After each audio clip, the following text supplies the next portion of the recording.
Assalamualaikum warahmatullahi wabarakatuh. Salam sehat untuk Bapak Ibu sekalian. Pada kesempatan ini, saya akan memberikan tutorial tentang penggunaan SIPADI serta mensosialisasikan beberapa fitur tambahan baru yang sudah diterapkan pada aplikasi SIPADI yang kami harapkan dapat membantu Bapak Ibu sekalian dalam proses belajar mengajar setiap harinya. Baik, langsung aja Bapak Ibu silahkan buka browsernya. Lalu kita ketikkan di sini alamat SIPADI, yaitu diisi sipadi.polmed.ac.id seperti ini. Jika sudah, silakan Bapak Ibu klik enter. Lalu akan muncul tampilan seperti ini. Silakan diklik close aja. Lalu Bapak Ibu silakan pilih Bapak Ibu mengajar di teknik atau tata niaga. Yang saya gunakan di sini adalah SIPADI teknik, maka saya akan pilih SIPADI teknik. Maka akan muncul tampilan landing page dari aplikasi SIPADI. Untuk masuk, Bapak Ibu silahkan klik tombol login yang ada di pojok kanan ini. Kita klik tombol masuk. Silahkan Bapak Ibu masukkan username dan password yang Bapak Ibu miliki. Jika sudah, maka klik tombol masuk. Nah, Bapak Ibu, ini adalah tampilan dari dashboard aplikasi Bapak Ibu sekalian. Di sini terlihat defaultnya adalah menggunakan bahasa Inggris, Bapak Ibu. Apabila Bapak Ibu ingin menggantinya ke bahasa Indonesia, silahkan klik menu yang ada bertuliskan kata Inggris di sini. Lalu Bapak Ibu pilih Indonesia, maka akan berubah menjadi bahasa Indonesia. Baik Bapak Ibu, di sini terdapat salah satu contoh kursus yang sudah saya buat. Di tampilan Bapak Ibu mungkin akan banyak muncul kursus yang muncul. Nah, apabila sudah memiliki kursus yang banyak sekali atau kelas yang banyak sekali, ada kalanya Bapak Ibu seringkali mengalami kursusnya tidak ditemukan atau tampilannya tidak muncul. Nah, cara memunculkannya adalah Bapak Ibu silahkan klik menu di sini. Di sini ada klik button, ada tombol semua tampilan. Di sini Bapak Ibu klik, di sini ada tombol semua kecuali dihapus dari tampilan. Lalu Bapak Ibu pilih yang sedang berlangsung. Maka nantinya kursus yang sedang berlangsung sajalah yang akan muncul pada tampilan dashboard Bapak Ibu. Baik, mari kita contohkan buka salah satu contoh kursus, yaitu dengan cara klik pada banner maupun pada nama kelasnya. Baik, untuk memulai melakukan aktivitas pada kelas Bapak Ibu, silahkan klik tanda gear yang ada di kanan pojok atas, lalu Bapak Ibu klik hidupkan mode ubah.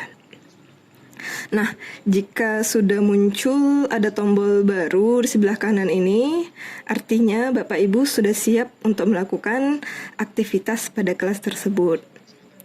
Pada kesempatan ini, saya akan membagi 5 topik Bapak Ibu. Yang pertama itu adalah pembuatan daftar hadir, yang kedua adalah pembuatan materi, yang ketiga adalah pertemuan tatap muka atau video conference, yang keempat adalah pembuatan tugas, dan yang kelima adalah pembuatan kuis maupun ujian. Nah, kita sekarang akan membuat daftar hadir mingguan atau per pertemuan. Caranya adalah dengan klik tambahkan tombol sebuah aktivitas atau sumber daya. Namun sebelumnya Bapak Ibu dapat mengganti tulisan yang ada di sini. Topik 1 kita ganti misalnya menjadi temuan pertama atau pertemuan 1. Ini sesuai selera saja. Tidak ada aturan khusus yang menandakan bahwa ini adalah satu pertemuan. Oke, baik, kembali lagi kita membuat daftar hadir, maka kita klik tombol tambahkan sebuah aktivitas. Lalu Bapak Ibu kita pilih di sini membuat kehadiran. Silahkan Bapak Ibu klik pada kehadiran. Setelah Bapak Ibu pilih, maka Bapak Ibu pilih tombol tambahkan.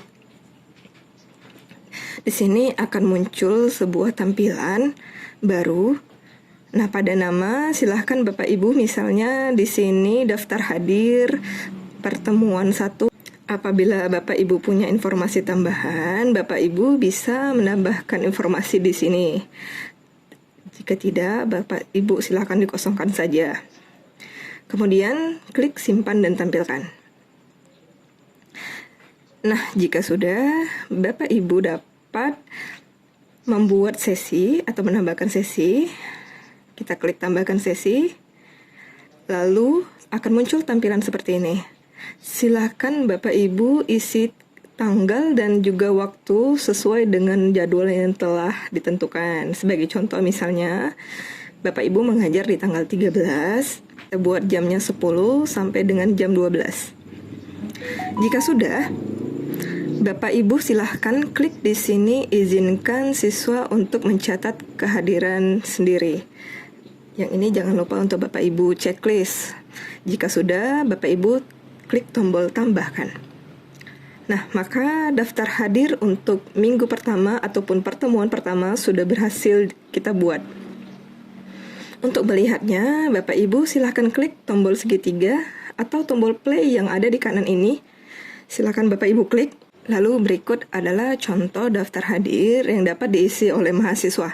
Di sini terdapat beberapa pilihan. H itu adalah untuk hadir, T itu untuk terlambat, I untuk izin, dan S untuk sakit. Bapak Ibu juga dapat melakukan interupsi atau mengkoreksi daftar hadir yang sudah diisi oleh mahasiswa. Contohnya, misalnya ada salah satu mahasiswa mengisi daftar hadir yang salah, namun mereka menginput tombol T terlambat. Apabila terjadi seperti ini, Bapak Ibu bisa melakukan perubahan dengan mengklik tombol H. Jika sudah Bapak Ibu sudah melakukan perubahan, jangan lupa Bapak Ibu melakukan simpan kehadiran. Maka daftar hadir untuk pertemuan pertama sudah selesai kita buat. Baik, kita kembali lagi ke halaman utama di mata kuliah Bapak Ibu.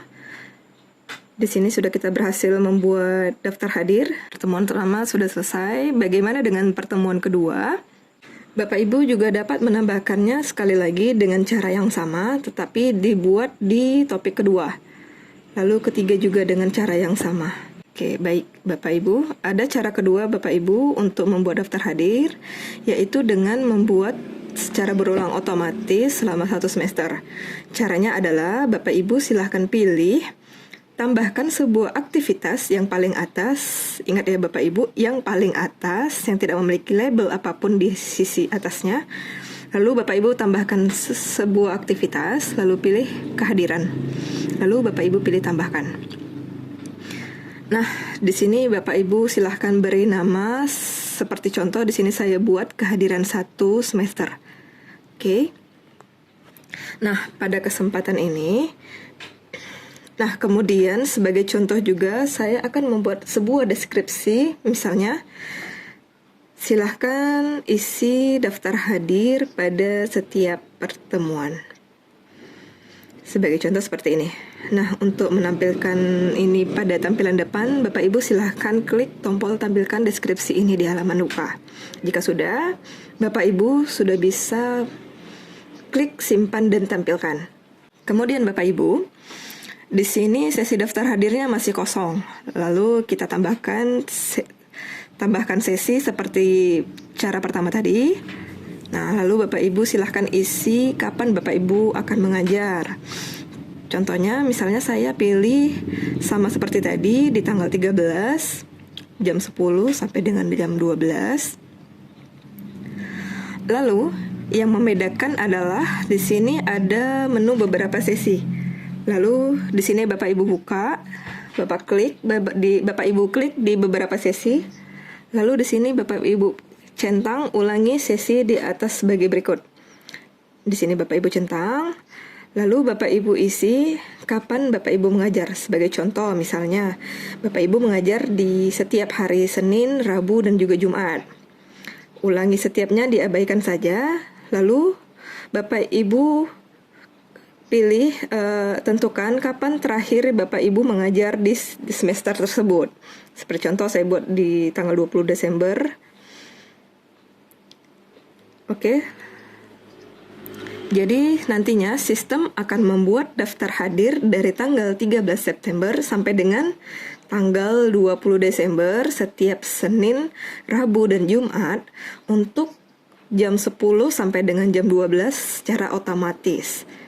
Baik, jika sudah, jangan lupa untuk melakukan centang pada izinkan siswa untuk mencatat kehadiran sendiri. Lalu silahkan Bapak Ibu klik tambahkan. Oke, secara otomatis sistem akan membuat daftar hadir sesuai hari yang sudah Bapak Ibu pilih. Oke, di sini dapat kita lihat Bapak Ibu, setiap pertemuan sudah secara otomatis kita buatkan jadwalnya. Mari kita lihat tampilan di depan. Berikut adalah contoh daftar hadir yang sudah kita buat satu semester, dan di bawah ini adalah setiap pertemuan. Jadi Bapak Ibu silahkan mau menggunakan yang mana sesuai dengan kebutuhan Bapak Ibu. Selanjutnya kita akan membuat suatu materi. Bagaimana cara memasukkan materi ke dalam aplikasi Sipadi? Silakan Bapak Ibu klik tambahkan aktivitas pada pertemuan 1. Lalu Bapak Ibu silahkan pilih forum. Lalu klik tombol tambahkan. Pada forum ini misalnya Bapak Ibu materi pertama misalnya membahas tentang pengertian teknik interface. Jika memiliki deskripsi tambahan, silakan isi pada kolom deskripsi. Jika tidak, kosongkan saja. Lalu Bapak Ibu klik simpan dan tampilkan. Kemudian, Bapak Ibu silahkan klik tombol tambah diskusi baru, topik atau diskusi baru. Lalu Bapak Ibu masukkan materi yang akan Bapak Ibu sampaikan. Sebagai contoh misalnya, di sini saya akan membuat materi tentang dasar-dasar teknik interface. Lalu siapkan materi yang ada.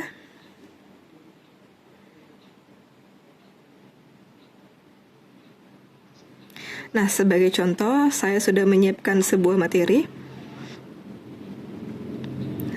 Lalu silahkan klik post ke forum. Maka materi pertama sudah berhasil kita tambahkan.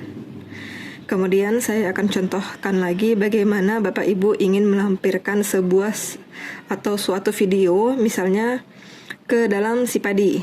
Nah, Bapak Ibu silahkan klik tambahkan topik diskusi baru. Misalnya judul materinya adalah contoh aplikasi teknik interface misalnya. Nah, apabila Bapak Ibu memiliki referensi, misalnya sebuah video, dan Bapak Ibu ingin meletakkan pada aplikasi Sipadi, sebagai contoh, misalnya saya ingin menempelkan atau menambahkan sebuah video dari YouTube ke dalam aplikasi Sipadi. Bapak Ibu silahkan buka videonya, lalu Bapak Ibu klik tombol share, lalu Bapak Ibu copy link YouTube tersebut. Kemudian, Bapak Ibu silakan kembali dan silakan klik tombol tautan atau menyerupai gambar rantai. Lalu klik dan lalu pastekan alamat URL YouTube yang sudah Bapak Ibu copy. Baik, di sini Bapak Ibu lalu klik post ke forum. Jika sudah, Bapak Ibu silakan cek kembali apa yang sudah kita buat tadi. Kita buka, lalu video tersebut sudah berhasil kita letakkan di aplikasi Sipadi dan dapat diakses secara langsung oleh mahasiswa. Baik, kita kembali ke kelas lagi. Selanjutnya adalah pertemuan tatap muka. Pertemuan tatap muka hampir sama dengan daftar hadir. Bapak Ibu memiliki dua cara. Yang pertama adalah membuat secara satu-satu, ataupun setiap minggu Bapak Ibu lakukan, atau membuat secara otomatis setiap pertemuan. Baik, saya akan contohkan secara otomatis. Silakan Bapak Ibu klik tombol tambahkan sebuah aktivitas di paling atas seperti ini. Lalu Bapak Ibu silakan pilih sumber, lalu cari Google Meet for Moodle. Oke, silakan Bapak Ibu pilih tambahkan. Bapak Ibu silakan isi namanya, misalnya pertemuan mingguan.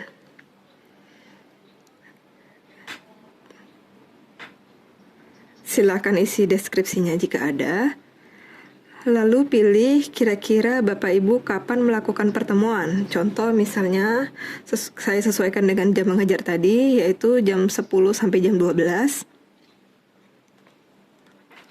Karena kita membuat pertemuan ini secara otomatis setiap minggunya, maka pada menu Recurrence of the Event Date, Bapak Ibu silahkan klik Repeat the event above to follow, oke?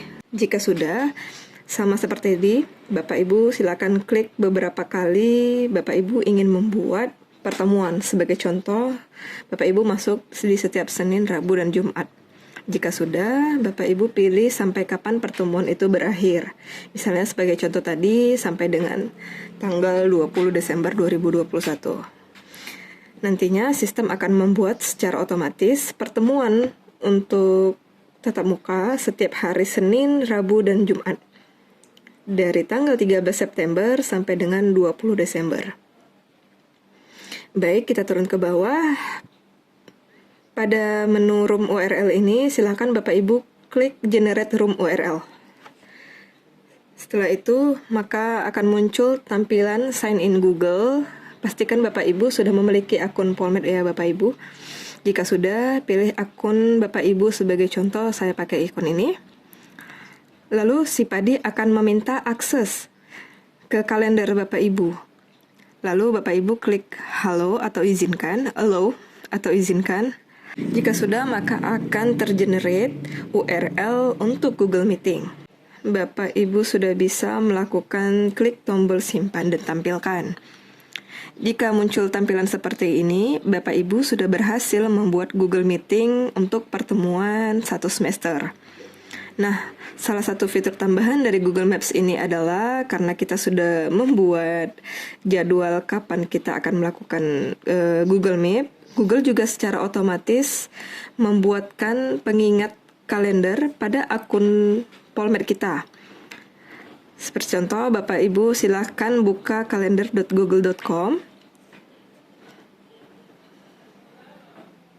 Lalu Bapak Ibu pilih email Bapak Ibu sekalian. Oke, kita okekan. Halo. Jadi sudah muncul pengingat secara otomatis yang dibuatkan oleh Google pada kalender Bapak Ibu sekalian. Dan ini tidak hanya pada tampilan Bapak Ibu sekalian, tetapi juga muncul pada akun Google milik mahasiswa. Di sini juga Bapak Ibu langsung mengklik tombol join ke Google Meet di pertemuan tersebut. Baik, saya akan kembali ke si Padi. Kemudian untuk mulai masuk ke Google Meet tersebut, baru kita akan klik tombol yang di sini, maupun atau di Google Calendar tadi Bapak Ibu. Itu sama saja. Nah, sebagai contoh, misalnya saya akan klik yang di sini, yang di kalender, maka akan terbuka tampilan dari Google Meeting tersebut. Apabila muncul tampilan seperti ini, silahkan di-dismiss saja. Lalu jangan lupa berikan izin untuk Google Meet ini menggunakan kamera maupun mikrofon Bapak Ibu sekalian. Jika sudah, Bapak Ibu sekalian silahkan klik tombol join yang ada di sebelah kanan. Nah, berikut adalah tampilan dari Google Meet yang sudah Bapak Ibu siap untuk digunakan. Untuk melakukan perekaman, Bapak Ibu dapat klik tombol 3 yang ada di bawah sini, lalu pilih Record Meeting, lalu klik tombol Start Recording.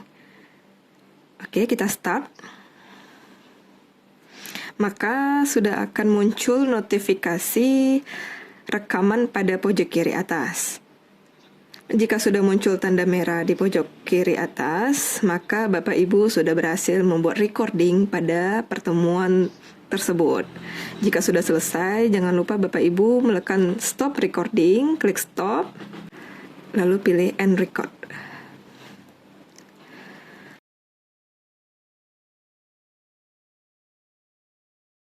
Baik, kita kembali lagi ke tampilan si Padi.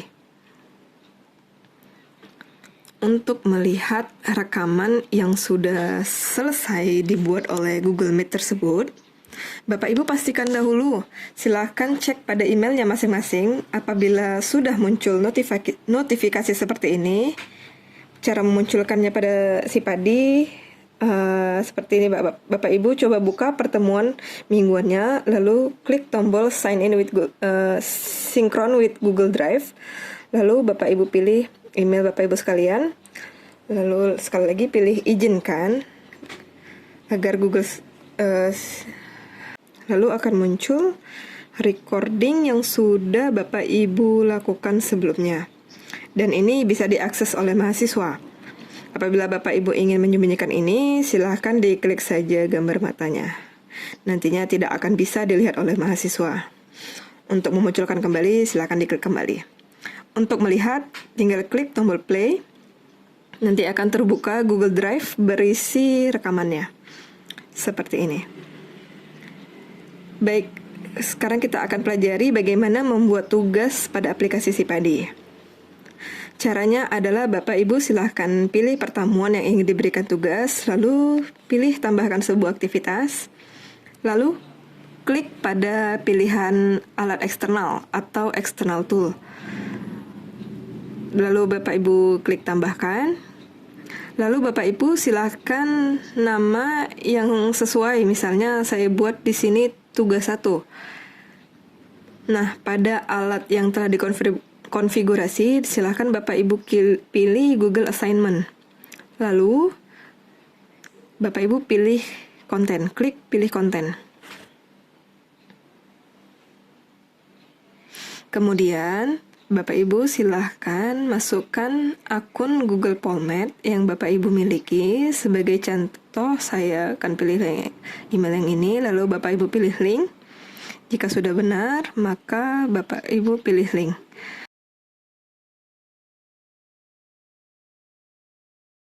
Bapak Ibu ingin melampirkan suatu soal, misalnya, atau sebuah referensi pada tugas yang memberikan kepada mahasiswa, Bapak Ibu dapat menekan tombol attach, lalu pilih atau upload file tersebut. Saya sebagai contoh di sini akan upload sebuah dokumen, lalu saya klik tombol upload, lalu akan muncul tampilan saya upload suatu dokumen, lalu saya klik tombol upload. Maka akan muncul tampilan each student will got a copy. Artinya setiap siswa akan mendapatkan atau dapat melihat file tersebut. Total poinnya biarkan 100. Lalu pada due date di sini silahkan Bapak Ibu silahkan pilih kapan tugas ini berakhir. Misalnya batas waktu pengisiannya adalah tanggal 15 jam 12. Jika sudah klik done, lalu kita klik create.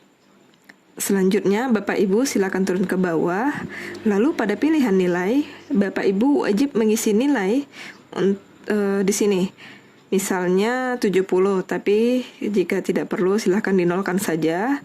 Sebagai contoh di sini saya akan buat contoh 70 untuk nilai minimum. Lalu Bapak Ibu klik simpan dan tampilkan, maka tugas sudah berhasil dibuat. File yang tadi saya lampirkan akan muncul pada tombol ini. Kemudian Bapak Ibu, ini saya demokan ada salah satu mahasiswa sudah mengirim tugasnya. Nanti sudah di-refresh akan muncul tampilan yang berisi nama dan juga tugas yang sudah dikirimkan oleh mahasiswa tersebut.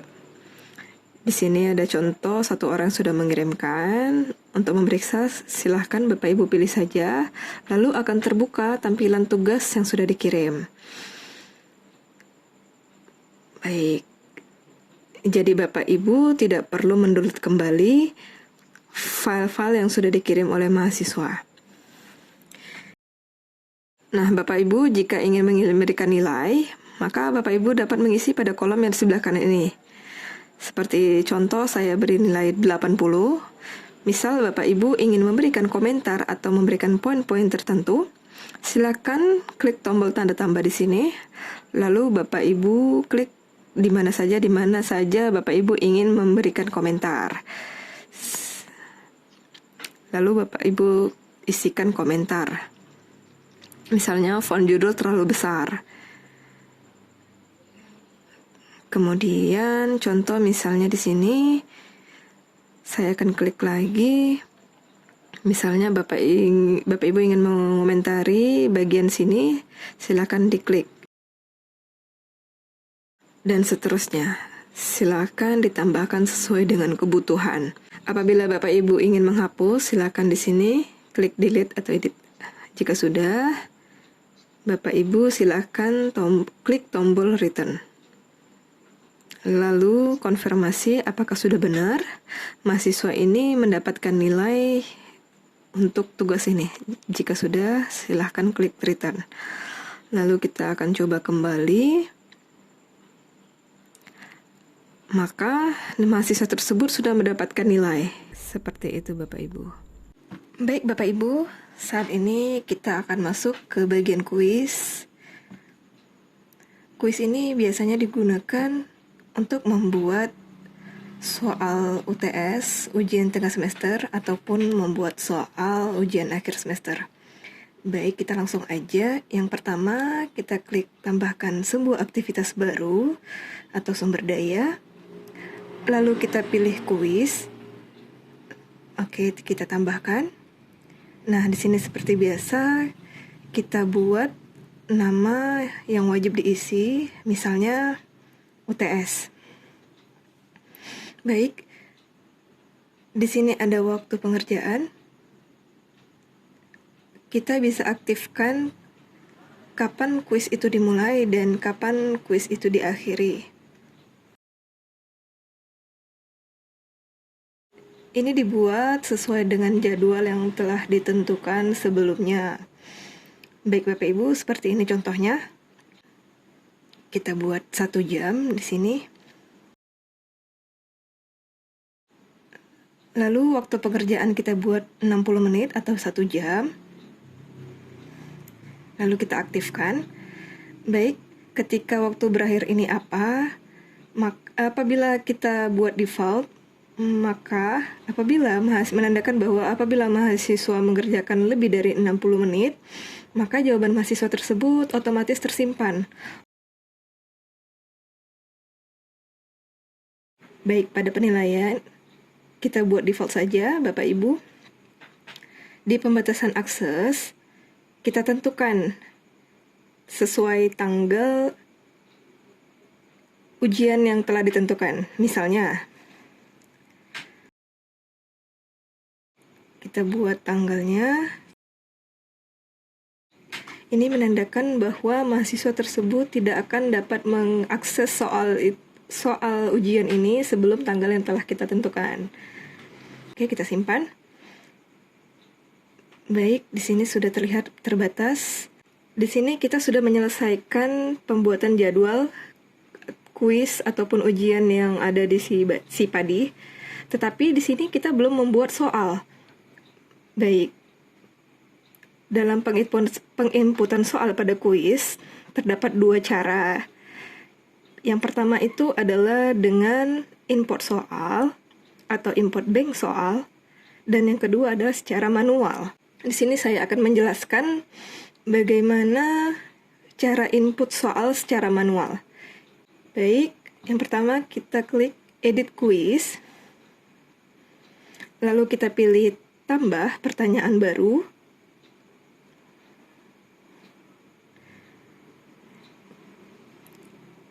Nah, di sini ada pilihan berganda, ada benar salah, dan ada esai. Kita coba pilih pilihan berganda, lalu kita okekan. Maka akan muncul kolom untuk kita meletakkan soal. Seperti contoh, nama soal kita buat soal 1. Baik, di teks kita ketikkan. Lalu setelah soal kita tulis, maka kita akan membuat jawaban option yang telah ditentukan. Nah, di sini kita akan menentukan berapa option yang akan kita buat. Seperti contoh ini saya akan membuat 4 option. Yang pertama, di pilihan pertama, pilihan kedua, pilihan ketiga, lalu pilihan 4 kita tentukan. Setelah kita menuliskan semua jawabannya, maka kita tentukan di option mana yang menandakan bahwa jawaban itu adalah jawaban yang benar. Misalnya di pilihan pertama adalah jawaban yang benar, maka di penilaiannya dinilai kita tentukan nilainya yaitu 100%. Baik Bapak Ibu, lalu kita klik simpan.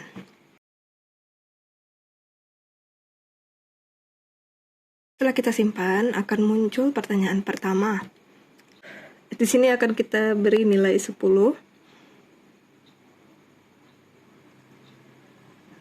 Maka soal pertama telah berhasil kita input. Baik Bapak Ibu, apabila kita ingin menambahkan soal selanjutnya, klik pilihan tambah, lalu kita pilih tambahkan soal baru. Lalu untuk yang kedua ini saya akan coba pilih soal esai. Baik, lalu kita tambahkan, maka akan muncul form seperti yang di awal tadi. Kita ketikkan soal nomor 2. Baik, kita ketikkan soalnya. Lalu kita simpan. Setelah kita simpan, maka akan muncul soal nomor 2. Baik Bapak Ibu, bagaimana cara menampilkan soal yang telah kita buat ataupun kita preview? Pilih gear yang ada di sebelah kanan, lalu kita klik berat tinjau, lalu kita pilih mulai. Baik, di sini adalah tampilan sesuai di tampilan mahasiswa, maka mahasiswa akan menjawab dengan mengklik jawaban yang benar. Lalu pilih halaman selanjutnya, yaitu akan muncul soal kedua. Baik Bapak Ibu, untuk esai, maka mahasiswa akan menjawab di kolom yang telah tersedia. Oke, kita klik kumpulkan. Maka hasil kuis yang telah dikerjakan akan tersimpan.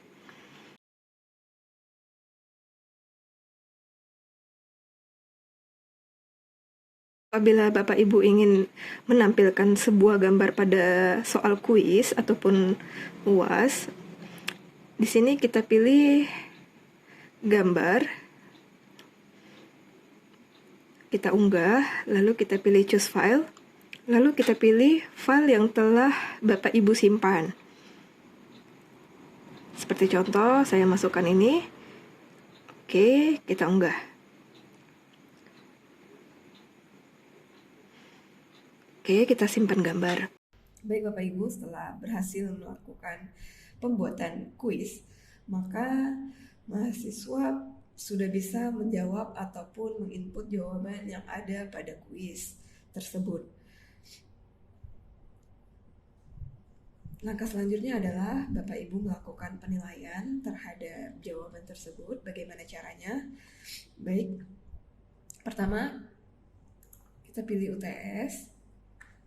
Setelah itu kita klik gear yang ada di sebelah kanan atas, lalu kita pilih penilaian.